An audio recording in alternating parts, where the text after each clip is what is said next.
Parents welcome to घटना सूत्र। मैं हूँ दृष्टि जैन और अभी हम करेंगे आज के करंट अफेयर्स बोथ प्रीलिम्स और मेंस पर्सपेक्टिव से 2 जुलाई 2025 के।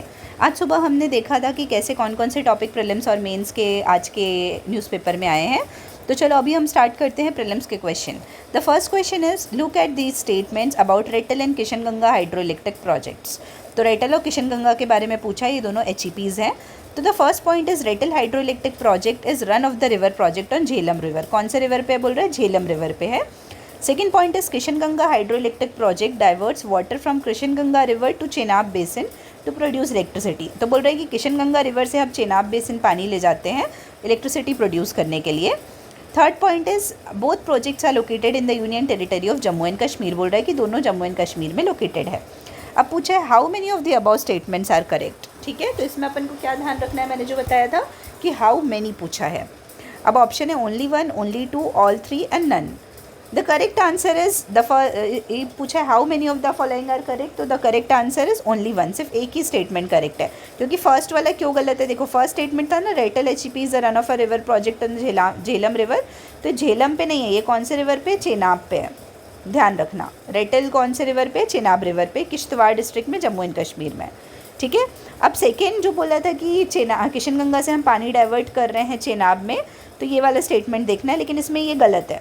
इसमें क्या कर रहे हैं हम? Kishanganga river, it is built on the Kishanganga river but it diverts water to the Jhelum basin. तो ये झेलम बेसिन में पानी डाइवर्ट कर रहा है, चेनाब में नहीं। ठीक है, इसको ध्यान रखिएगा आप लोग। थर्ड स्टेटमेंट इज़ ये इसलिए करेक्ट है क्योंकि दोनों रेटल और किशनगंगा प्रोजेक्ट दोनों जम्मू एंड कश्मीर में लोकेटेड है। ठीक है, तो how many of the following are correct में हो गया only one, that is third statement is correct बस। नेक्स्ट है in which state was the new Jaiva Gram campaign started to encourage organic farming. तो जैव ग्रामम कैंपेन कहाँ पे स्टार्ट हुआ था? तो ऑप्शंस आर केरला, कर्नाटका, उड़ीसा और हरियाणा। तो अब इनमें से कौन से स्टेट में ऑर्गेनिक फार्मिंग से रिलेटेड क्वेश्चन है? ठीक है, तो इसका आंसर है केरला, जैव ग्रामम योजना कैंपेन। अब जैव ग्रामम कैंपेन का मतलब होता है ऑर्गेनिक विलेज है ये, ग्रामम मतलब विलेज, मलयालम में होता है इसका meaning organic village, and the language spoken is Kerala. अभी इसमें क्या है, हम ऑर्गेनिक फार्मिंग को बढ़ावा देने की बात करेंगे। इस प्रोग्राम के अंदर selected villages are transformed into model of organic farming. फिर फार्मर्स को अलग टाइप से ट्रेनिंग मिलती है और ऑर्गेनिक कल्टिवेशन टेक्निक्स पे बात होती है। असिस्टेंस दिया जाता है for getting organic certification which helps farmers sell their products at better prices. और लोकल मार्केट्स को एनकरेज किया जाता है to sell organic produce, making it accessible to the consumers. ठीक है, the third question is in which place is India's first green data center being set up. तो India का जो ग्रीन डाटा सेंटर है वो कहाँ पे बन रहा है? तो options are Ghaziabad Uttar Pradesh, second is Indore Madhya Pradesh, third is Jaisalmer Rajasthan and fourth is Sonipat Haryana. ठीक है, अब इसमें हमको बोलना है कि इंडिया का फर्स्ट ग्रीन डाटा सेंटर कहाँ बन रहा है। तो ग्रीन डाटा सेंटर है गाज़ियाबाद में बन रहा है। ठीक है, इंडिया का first green data centre is being established in Ghaziabad Uttar Pradesh. जो ग्रीन डाटा सेंटर है इसका काम क्या होगा? ये स्टोर करेगा, मैनेज करेगा और प्रोसेस करेगा डिजिटल डाटा को लेस एनर्जी यूज़ करते हुए और एनवायरमेंटल इम्पैक्ट को रिड्यूस करते हुए, इसीलिए इसका नाम रखा गया। देखो डाटा सेंटर का मतलब होता है डाटा प्रोसेसिंग और ग्रीन का मतलब एनवायरमेंट फ्रेंडली। अब इसके की फीचर्स क्या रहेंगे ग्रीन डाटा सेंटर के? कि एनर्जी एफिशिएंट सिस्टम्स यूज़ करेगा for cooling and power supply to lower electricity consumption. फिर इसमें इंटीग्रेशन होगा रिन्यूएबल एनर्जी सोर्सेज का, जैसे कि सोलर और wind power to reduce carbon emissions. ठीक है, फिर adoption of eco friendly building material होगा in design principles that minimise heat generation and energy loss. तो इससे क्या होगा? हीट जनरेशन कम होगा और एनर्जी लॉस भी कम होगी। और ये एक इफेक्टिव वे होगा डाटा प्रोसेसिंग के लिए जिसमें एनर्जी यूजेस को मॉनिटर किया जाएगा। ठीक है, now the next question is which state government started the Bodhi Yatra for countries connected to the Mekong Ganga region. तो बोल रहे देखो मेकोंग गंगा कोऑपरेशन आपने पढ़ा है, तो जो मेकोंग गंगा रीजन है उस एरिया में बोधि यात्रा कौन सी स्टेट गवर्नमेंट स्टार्ट कर रही है? तो the options are Uttar Pradesh, Gujarat, Bihar और हरियाणा, ये चार ऑप्शन है। तो देखो मेकोंग गंगा, तो इस पर ध्यान रखना है। देखो ये गुजरात तो होगा नहीं, हरियाणा तो होगा नहीं, तो पॉसिबिलिटी है उत्तर प्रदेश और बिहार की, but the probable answer is Uttar Pradesh. तो अब बोधि यात्रा, इसलिए करेक्ट आंसर हो गया उत्तर प्रदेश। अब बोधि यात्रा को किसने लॉन्च किया? उत्तर प्रदेश गवर्नमेंट ने। ये एक इनिशिएटिव है aimed at strengthening cultural and tourism ties between India and the countries in the Mekong Ganga cooperation region. तो मेकोंग चाइना में बहती है और चाइना से ओरिजिनेट होती है, सॉरी, एंड गंगा इंडिया से। तो Mekong Ganga cooperation also China से ओरिजिनेट होती है, बट उसमें चाइना नहीं है, ये ध्यान रखना। तो कौन कौन सी कंट्री है? Cambodia, Laos, Myanmar, Thailand, Vietnam along with India. ठीक है। उसके बाद हम देखते हैं Uttar Pradesh has many significant Buddhist sites that are closely associated with the life of Gautam Buddha. तो उत्तर प्रदेश में बहुत सारी ऐसी जगह है जो गौतम बुद्धा की लाइफ से एसोसिएटेड है। जैसे कि फर्स्ट, ये बहुत इंपॉर्टेंट है, जहाँ पे उन्होंने अपना फर्स्ट सरमन दिया था सारनाथ में, और महापरिनिर्वाण जहाँ पे कुशीनगर में, जहाँ उनका महापरिनिर्वाण हुआ था। ठीक है। Bye launching Bodhi Yatra Uttar Pradesh aims to boost tourism economy. तो इससे क्या होगा? टूरिज्म इकोनॉमी को बढ़ावा मिलेगा। और इसमें क्या है, ये किससे अलाइन करता है? मेकोंग गंगा कोऑपरेशन से अलाइन करता है, जो एक रीजनल पार्टनरशिप है जो टूरिज्म, कल्चर, एजुकेशन और ट्रांसपोर्ट कनेक्टिविटी पे फोकस करते हैं जिसमें। ठीक है। फिर which state has got the geographical indication tag for the sangri bean. तो सांगरी बीन के लिए किसको जीआई टैग मिला है? तो सांगरी तो आप लोगों को पता है ना कहाँ का फेमस है, सांगरी की सब्जी खाते हैं, खैर सांगरी की। तो it is famous for Rajasthan. तो अब देखते हैं ऑप्शंस क्या क्या है। गुजरात, उत्तर प्रदेश, राजस्थान और Bihar. Yes, so the correct answer is Rajasthan. अब डिटेल डिस्क्रिप्शन देखेंगे हम कि सांगरी बीन है, इसको एक खैर सांगरी बोलते हैं, जिसके साथ सब्जी खाते हैं अपन। ट्रेडिशनल फूड प्रोडक्ट है राजस्थान का।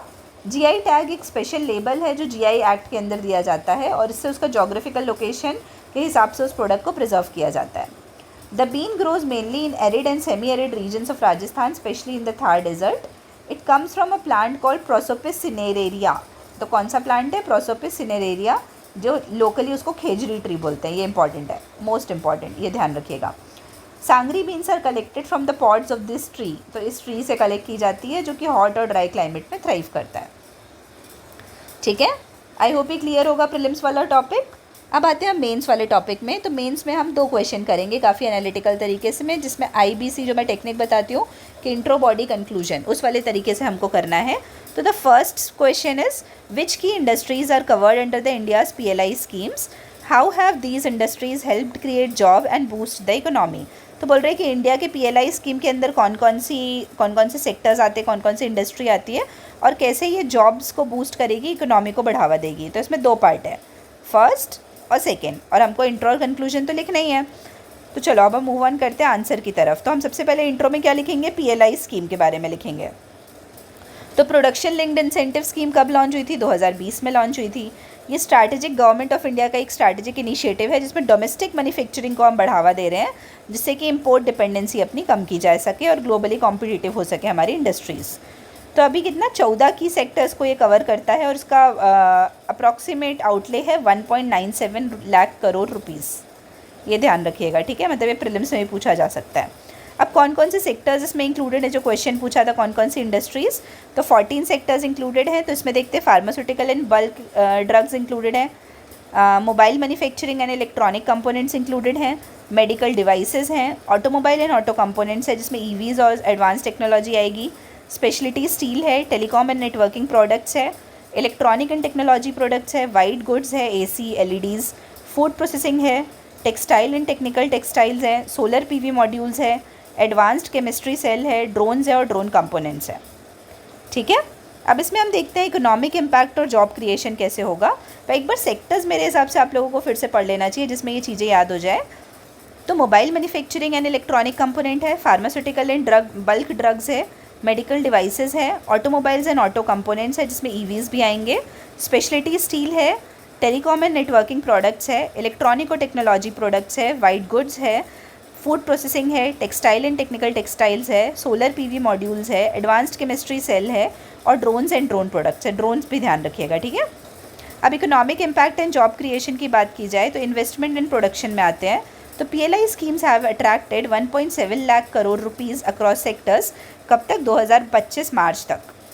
एम्प्लॉयमेंट की बात करें तो 12 लाख लोगों के आसपास लोगों को एम्प्लॉयमेंट मिल चुका है PLI सेक्टर में, और स्पेसिफिक इंटरवेंशंस हो चुके हैं स्मार्टफोन में, ऑटोमोबाइल में, फार्मास्यूटिकल में, इलेक्ट्रॉनिक्स में, जिससे कि और ज़्यादा डायरेक्ट और इनडायरेक्ट जॉब्स क्रिएट हो रही हैं। फिर एक्सपोर्ट की बात करते हैं तो additional export revenue ₹4 lakh crore का है, जो एट्रीब्यूटेड है PLI बैक्ड इंडस्ट्रीज़ को। ठीक है। अब इसमें हम देखेंगे सेक्टोरल हाईलाइट्स, जो अलग अलग सेक्टर के हैं ना, उसके रेफरेंस में हम देखेंगे। तो फर्स्ट है मोबाइल मैन्युफैक्चरिंग। तो India has become world second largest mobile producer. तो सेकेंड लार्जेस्ट मोबाइल प्रोड्यूसर बन गया है, प्रोड्यूसिंग ओवर 300 मैन्युफैक्चरिंग यूनिट्स। ये इंपॉर्टेंट पॉइंट हो गया, एप्पल की कंपनी भी आ गई ना हमारे यहाँ असेंबलिंग के लिए।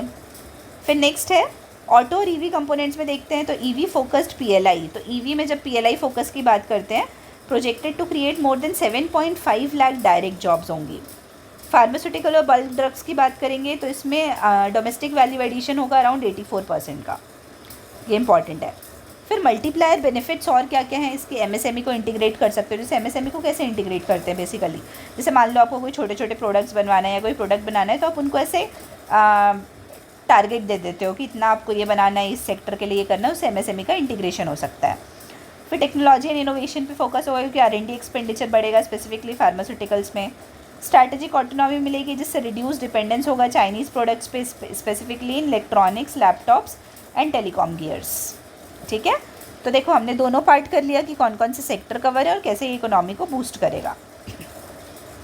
अब आते हैं, जैसे हमने देख लिया इंट्रो, बॉडी और कंक्लूजन, तो अब हम कंक्लूजन देखेंगे और उसको क्वेश्चन से रिलेट करेंगे। ठीक है, और पॉजिटिव नोट में एंड करना है हमको वे फॉरवर्ड देते हुए। तो PLI scheme is central to India's make in India and Atmanirbhar Bharat vision. तो किसके लिए इंपॉर्टेंट है, आत्मनिर्भर भारत विजन और मेक इन इंडिया के लिए। By channelling investments into strategic sectors from mobile and pharmaceuticals to EVs and solar, ₹1.76 lakh crore in investment. तो ये सब डाटा मत याद करना, ये उतना इंपॉर्टेंट नहीं है, जो भी हमने ऊपर पढ़ा वो इंपॉर्टेंट था। तो ये रिपल इफेक्ट के थ्रू क्या होगा, एमएसएमई, वैल्यू एडिशन और R&D को स्ट्रेंथन होगा और मैन्युफैक्चरिंग सेक्टर को बढ़ावा मिलेगा, जिससे कि इंडिया एक ग्लोबल हब बन पाएगा। ठीक है, आई होप ये क्लियर होगा। अब हम आते हैं नेक्स्ट क्वेश्चन में, that is why straight of Hormuz important for moving oil around the world. अभी आप लोगों ने सुना होगा करंट अफेयर्स में कि क्या हुआ था, जो ईरान और इजराइल का इशू चल रहा था, फिर यूएसए भी बीच में आ गया। तो उस टाइम क्या हुआ, ईरान के लीडर ने बोला कि हम स्ट्रेट ऑफ हॉर्मुज को बंद कर रहे हैं। तो उसके रेफरेंस में ये क्वेश्चन आया है कि why is strait of Hormuz important for moving oil around the world. ठीक है, तो वो सिंपल क्वेश्चन है, उसको हमको देखना है। तो सबसे पहले हम स्ट्रेट ऑफ हॉर्मुज बताएंगे। देखो ये जो आंसर है ना, इसमें आपका मैप नहीं बना है, तो मैप आपको बनाना है स्ट्रेट ऑफ हॉर्मुज का। तो जैसे मान लो मैं आपको बताती हूँ, ये ऐसा एरिया है, ठीक है, मतलब बहुत नैरो चैनल है, वहाँ पे है स्ट्रेट ऑफ हॉर्मुज। ठीक है, तो आप मैप बनाना वहाँ पे। Is one of the world's most critical maritime choke points है, जो पर्शियन गल्फ को लिंक करता है गल्फ ऑफ ओमान और अरेबियन सी से। ठीक है, तो गल्फ ऑफ ओमान और अरेबियन सी से लिंक करता है और प्रिंसिपल रूट है LNG और क्रूड ऑयल ट्रांसपोर्ट करने के लिए। अब इसका जोग्राफिकल सिग्निफिकेंस क्या है कि ये 33 किलोमीटर वाइड है बस, और ये नैरोएस्ट पॉइंट है, तो ये काफ़ी ज़्यादा वल्नरेबल हो जाता है ग्लोबल शिपिंग के लिए। ये ऑयल रिच पर्शियन गल्फ, क्योंकि अपन को पता है मेनली ऑयल कहाँ से आता है, पर्शियन गल्फ से आता है ना, उसको ये कनेक्ट करता है अरेबियन सी से, acting as the only sea passage for exports from countries like, क्योंकि सऊदी अरेबिया वगैरह को यही कनेक्ट करता है, Saudi Arabia, Iran, UAE, Kuwait, Iraq, Qatar, ये सबको। ठीक है, उसके बाद वाइटल ऑयल ट्रांजिट रूट है, 20% of the world's oil consumption है वो यहीं से पास होता है वर्ल्ड का। देखो ध्यान रखना कितना, 20% of the world's oil consumption. उसके बाद आते हैं ये strait is significant for LNG shipment, जो कतार से LNG शिपमेंट होता है ना, कतार के वर्ल्ड का लार्जेस्ट LNG एक्सपोर्टर है। फिर major importing regions are dependent on this route, जैसे एशिया में India, China, Japan, South Korea, Europe, North America, इन सबको यहीं से ऑयल मिलता है। फिर इकोनॉमिक एंड सिक्योरिटी इंप्लीकेशंस क्या है कि यहाँ पे काफ़ी ज़्यादा कॉन्फ्लिक्ट्स बढ़ गए, जियोपॉलिटिकल टेंशंस बढ़ गए, तो उसके कारण ये ग्लोबल ऑयल प्राइसेस स्पाइक हो सकता है और सप्लाई चेन डिसरप्ट हो सकता है, जिससे कि मिडिल ईस्टर्न ऑयल पे इशू आएगा। ये स्ट्रेट ने विटनेस किया रिपीटेड टेंशंस, जैसे कि अभी जो अभी मैंने बताया रिसेंट ईरानियन थ्रेड, जिसमें USA भी बीच में आ गया था, तो ईरान ने बोला था कि हम स्ट्रेट को बंद कर देंगे, तो बहुत ज़्यादा वल्नरेबिलिटी हो जाती है ना ऐसे में हमारे ऑयल सप्लाई की, और ऑयल तो इंपॉर्टेंट है डेवलपमेंट के लिए। Attack on oil tankers and naval confrontations increasing the geopolitical risk premium on oil, तो इससे भी क्या होगा, प्राइस बढ़ेगा, टैंकर्स वगैरह पे अटैक होगा तो कन्फ्रंटेशन बढ़ेगा। अब अल्टरनेटिव रूट्स बहुत कम हैं, तो alternative pipelines like east west pipeline in Saudi Arabia, तो सऊदी अरेबिया में है ईस्ट वेस्ट पाइपलाइन, एग्जिस्ट करती है, लेकिन ये लिमिटेड कैपेसिटी है, तो मतलब जितना स्ट्रेट ऑफ हॉर्मुज से पास होता है उतना ये नहीं कैरी कर सकती।